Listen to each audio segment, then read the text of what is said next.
Alors, Parashat Chukat, à la fin de la Parasha, Rabbeinu Bechaye nous dévoile des très beaux secrets. Si vous voulez les secrets, et un grand message au sujet du libre arbitre, comment ça fonctionne, comment on peut élever pour que son libre arbitre ne soit pas sur des choses sauvages, lourdes, mais que notre libre arbitre se situe dans des choses beaucoup plus raffinées, beaucoup plus élevées. Alors, il commence par amener cette histoire qui est ramenée dans la Gemara, que Og Melech HaBashan,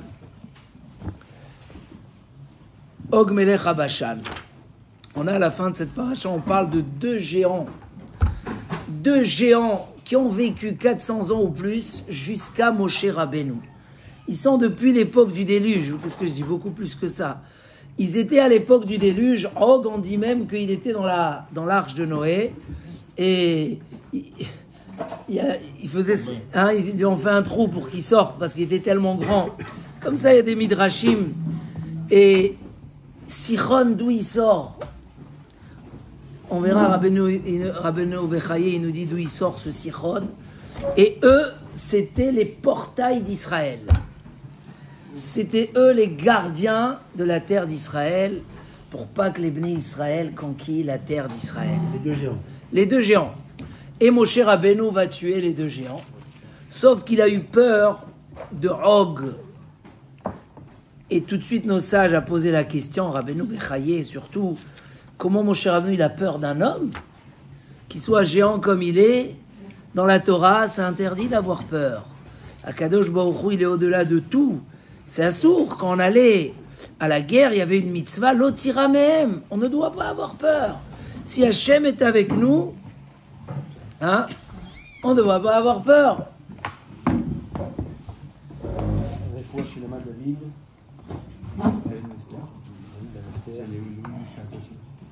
Et Sichon,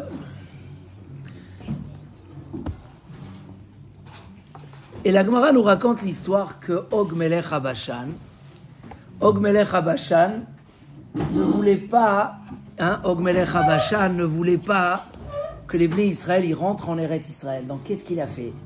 Il a levé une montagne, il raconte la Gemara, tellement il était fort. Il a pris comme ça une montagne de rochers énorme et il s'est apprêté à la jeter sur les Bnei Israël pour tuer. Il n'y avait pas les missiles à l'époque, donc il fallait prendre d'autres mains. Et à ce moment-là, qu'est-ce qu'il a fait à Kadosh Baruch Hu? Il a fait un S, que des fourmis sont venues et ils ont troué la montagne, ce qui fait qu'elle est rentrée sur sa tête, comme ça elle raconte la Gemara. Ses dents se sont rallongées et ont bloqué la montagne où il ne pouvait plus la faire sortir. Ouais. Et à ce moment-là, Moshe Rabbeinu, qui faisait déjà 5 amotes, a pris une hache de 5 amotes et il a sauté 5 amotes et il lui a cassé son genou et avec ça il a réussi à le tuer. Comme ça la Gemara raconte. Quand la Gemara raconte des choses étonnantes un petit peu, déjà tout est vrai, mais elle cache souvent derrière ça des explications. C'est quoi l'histoire? Que Moshe il arrive à grimper avec la hache et lui casser son pied. C'est quoi cette montagne? Les dents? C'est quoi? Qu'est-ce qui se passe ici exactement? Et Rabbeinu Bechaye va nous expliquer. Mais avant ça, il demande d'où il sort ce Sichon. Og, on peut le trouver dans la Teva, mais Sichon, où il était. Alors il dit quelque chose d'incroyable. Il dit, on voit dans le Midrash qu'il y a 2 anges qui sont descendus du ciel. D'accord? Pour prouver à Kadosh Baruch Hu qu'ils peuvent descendre sur terre et qu'ils ne fautent pas. Ils s'appelaient Shamchaza et Chazael. Vous avez entendu parler de cette histoire des 2 anges qui sont descendus à l'époque du déluge. Et malheureusement, eux aussi ont fauté avec les femmes, tellement il y avait l'influence des mœurs.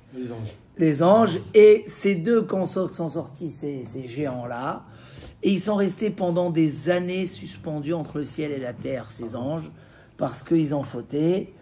Et apparemment, dans la Teva, on sait qu'ils n'avaient pas le droit d'avoir des relations dans la Teva.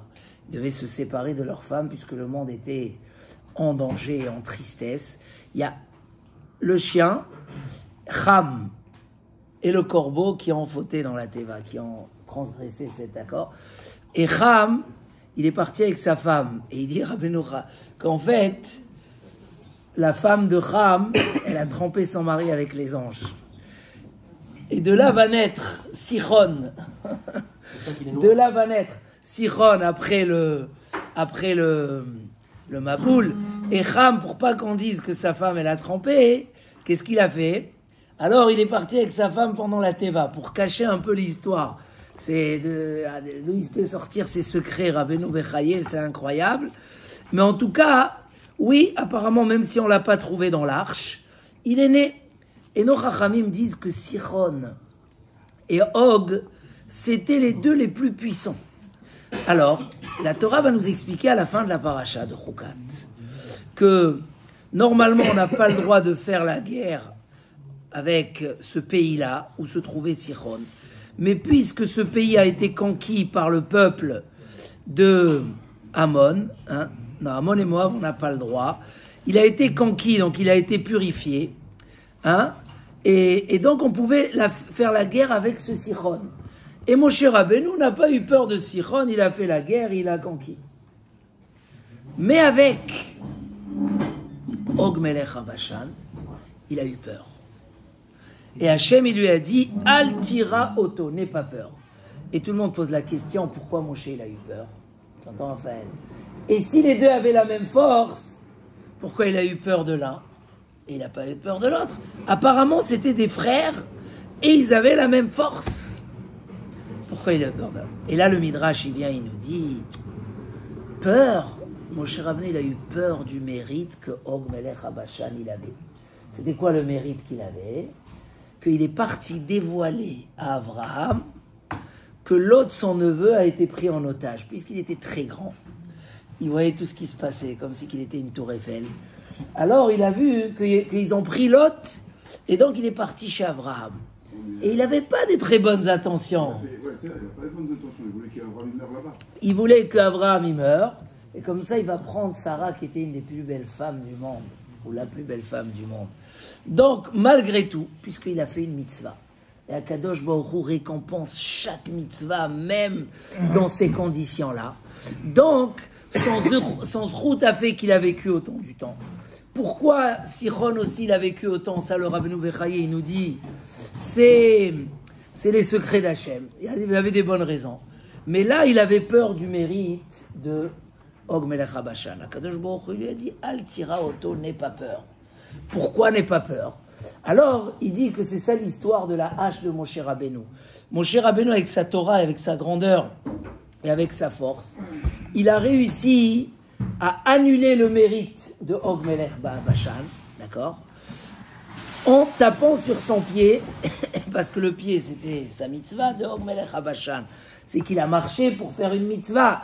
Il lui a cassé les pieds, ça veut dire il lui a cassé le zrout de sa mitzvah, d'accord? Et à travers ça, alors il est mort.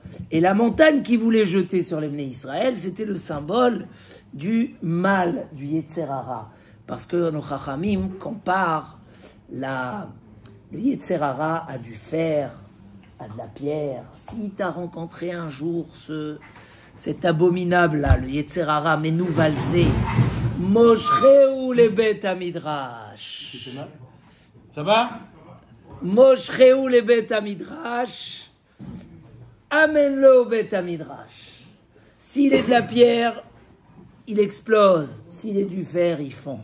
Donc, lui, il avait pris comme ça, il avait voulu, il a dit, moi j'ai des mérites, je vais... Et là, sa tête, elle a été complètement avalée avec ses dents. C'est-à-dire, tu ne peux pas être plus fort que les Bnei Israël qui ont la tête. Toi, tu as eu les pieds, tu as réussi avec l'action à faire quelque chose. Mais ta tête, elle est totalement annulée dans le matériel. Tes dents qui symbolisent la matière vont t'anéantir. Donc, Moshe Rabbeinu, il a réussi par le zrout des Bnei Israël et par le zrout de sa Torah d'annuler complètement Og Melech HaBashan. Mais tout ça, ça nous amène à réfléchir qu'est-ce que cette histoire est fait à la fin de la paracha. Il y a même une parabole de nos sages. Là, déjà, rien qu'on étudie la fin de la paracha, c'est très intéressant, parce qu'on ne la connaît pas, cette fin de paracha. Il y a tellement de choses au départ. Il y a les serpents avec le serpent en cuivre. Il y a la paradouma. Il y a la faute de Mémériva. Qu'on n'arrive pas à la fin de la paracha. Et la fin de la paracha, elle est très intéressante. Un moment, ils ont réussi à conquérir la ville de Heshbon, qui était la ville de Sichon Melech Haemori, qui a pris la terre de Melech Moab. Donc nous, on n'a pas le droit de faire la guerre contre Ammon et Moab, parce que c'est les descendants de Lot. Mais vu que Sichon leur a déjà pris la terre, donc on a pu faire la guerre contre lui. Et là, il y a marqué comme ça la phrase suivante. Alken yomru amoshlim bou Heshbon. Les gouverneurs ont dit, venez dans la ville de Heshbon. Tibane vetikonen ir Sichon. La ville de Sichon a été construite car un feu est sorti de Heshbon, une flamme de Sichon, elle a mangé toutes les villes de Moab, et ils sont tombés, donc nous on a pris ces choses-là. Aïe, aïe, aïe, aïe. Nos chachamim ils disent qu'il y a ici une parabole. C'est quoi cette histoire de Heshbon, le feu qui est sorti, etc. Ils disent nos chachamim, Alken yomro amoshlim, voici ce que vont nous dire ceux qui dominaient leur Yetzer Hara. Hamoshlim beitzram. C'est qui les moshlim? C'est ceux qui dominent leur Yetzer Hara. Ils nous donnent un conseil. Vous voulez dominer comme nous le Yetzer Hara? Je vais vous donner le conseil. Sur ça, le Messiyat Yesharim a ramené la parabole du labyrinthe. Où, comme ça, tout le monde s'embrouille. Hein? C'était une fois au parc d'acclimatation. Les labyrinthes comme ça, avec des arbres et tout. Il dit qu'à l'époque, les gouverneurs, ils faisaient ça devant leur palais. Et des fois, ils envoyaient les invités, allez-y. Et on verra qui c'est qui va réussir à traverser. Il arrive au palais, il reçoit. Maintenant, celui qui est déjà dans le palais, au 2e étage, là-bas, il voit les routes. Il peut te dire exactement comment tu t'en sors. Mais celui qui est dans la labyrinthe, il peut tourner, arriver au bout, et hop, et ça reprend à zéro, et il est complètement perdu. Dans la vie, l'homme, il est perdu avec le Yetzer Hara. Hein? Mais qui c'est qui peut nous conseiller, nous dire comment on domine le Yetzer Hara? C'est les Chachamim qui sont Moshlim Beitzram, ceux qui ont déjà dominé leur Yetzer Hara. Donc ces gens-là, qu'est-ce qu'ils nous disent? Vous voulez combattre votre Yetzer Hara. La vie, c'est comme une mer. Comment on dit une mer dans la tempête? Excitée. Comment on fait agiter le drapeau noir? Il y a le drapeau noir. Comment on fait pour s'en sortir? Alors, Chachamim nous ont dit, je t'ai créé un Yetzer Hara, je t'ai créé la Torah Tavlin. Mais eux, ils nous donnent un autre conseil. Bou Heshbon. Vous voulez combattre, réussir la vie? Faites des calculs.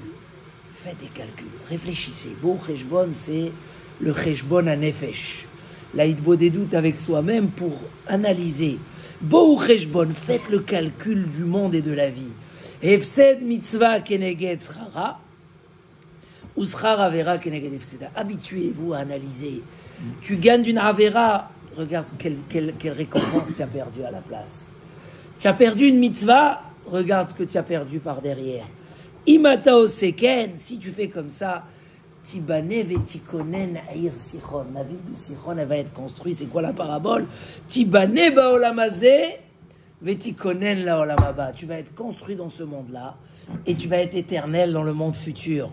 Ir Sichon, si l'homme, il se fait comme cette petite bête-là qui court après sa mère, alors il se rend petit, réfléchi, alors le feu va sortir, et il va brûler ceux qui ne réfléchissent pas. Ceux qui réfléchissent vont brûler ceux qui ne réfléchissent pas. Ça veut dire quoi?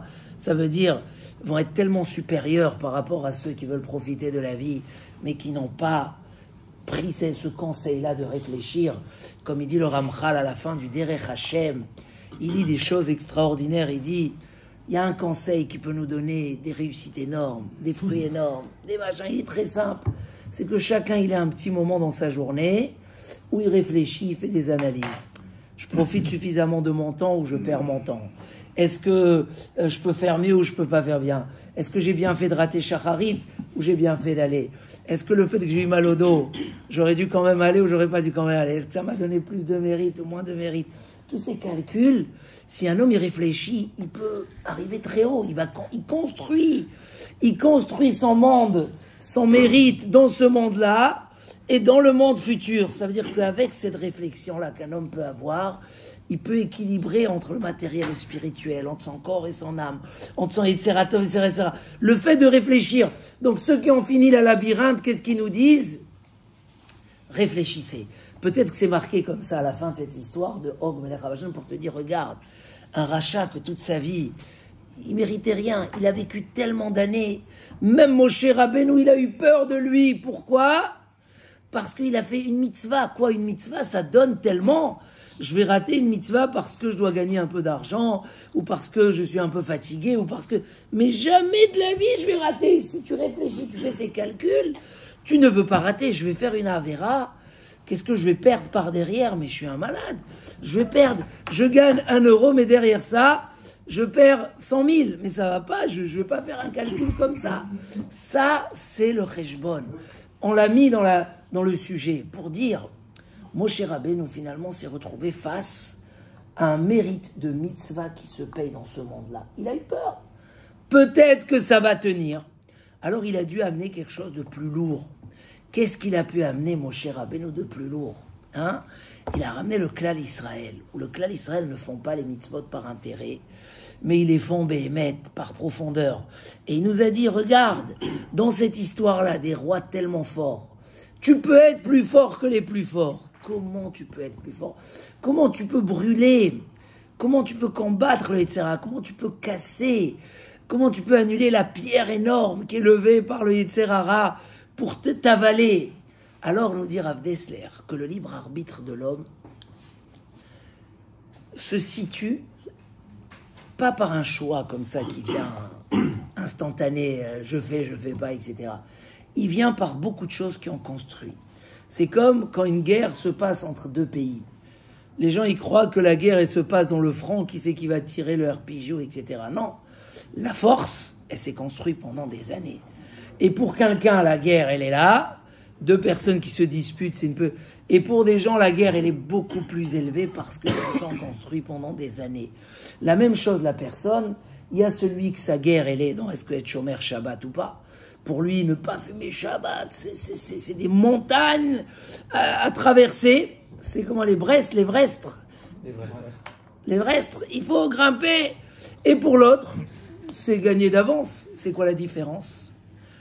Ce que tu as fait dans ta vie, ce que tu as décidé dans ta vie, et aussi ce que tes parents t'ont donné. Nos parents nous donnent, nous mettent dans la vallée ou dans la montagne, dans une très haute montagne ou une très basse montagne.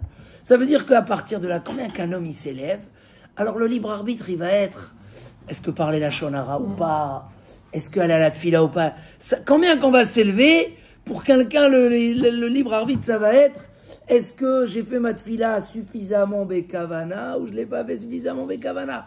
Mais parler d'un péché, même pas en rêve. Pourquoi? Parce qu'on a donné un libre arbitre. Je fais une parenthèse de là.